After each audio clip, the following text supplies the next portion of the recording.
Good morning or afternoon, everyone, whenever you're watching this. My name is Preston. I'm going to be covering the housing affordability for renters in the Orlando area. I'll be covering three main points: the average rent price, median wage, and population growth. So let's get right into it. So let's start with rent.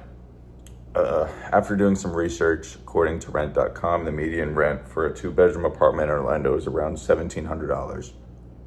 To put it into context, financial experts generally recommend that you do not spend more than 30% of your income on housing. This means that to afford a $1,700 apartment, the renter would need to earn roughly around $6,000 a month or $71,000 a year. Okay, so as we're covering average rent in Orlando, I wanted to take a minute and talk about the housing costs. So the average income for someone in Orlando is $57,960, while the housing price is $385,880. In 2020, the median house price was around $300,000, while in 2022, the median house price was around $320,000 to $330,000.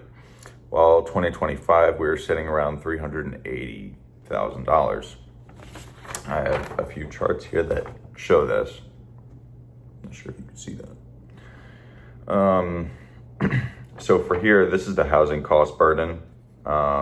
It shows that 61% of housing is cost burdened, while 39% is not. And over here, this shows the comparison between housing markets from Orlando and Florida as a whole. As you can see over here, Orlando is sitting around $385,000, while Florida is sitting around $410,000. All right, so now we're diving into Pittsburgh housing market. The population is around 300,000, while Orlando is around 335,000. These two cities are very different in their individual ways. But like many cities, Pittsburgh is facing a shortage of affordable housing.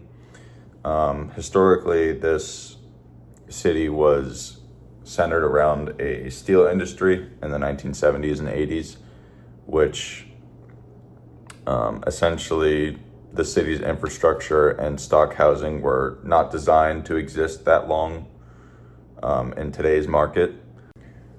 Okay, so as we look at Pittsburgh, there was two policies that were implemented, one being on the supply side and one being on the demand side.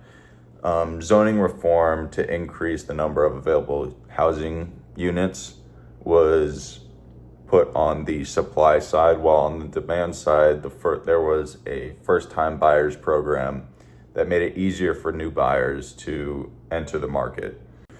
So the results of them implementing the policies in Pittsburgh, the result has been that there is a more balanced market, with pricing being more stable and more residents being able to afford homes. In conclusion, Pittsburgh's housing market shows how local policies such as zoning reforms and affordability programs can be implemented into communities to drive the prices of houses down.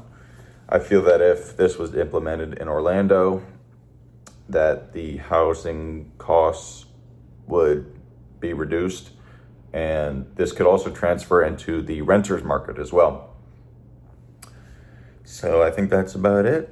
So I wanted to say thank you, and I hope I didn't bore you.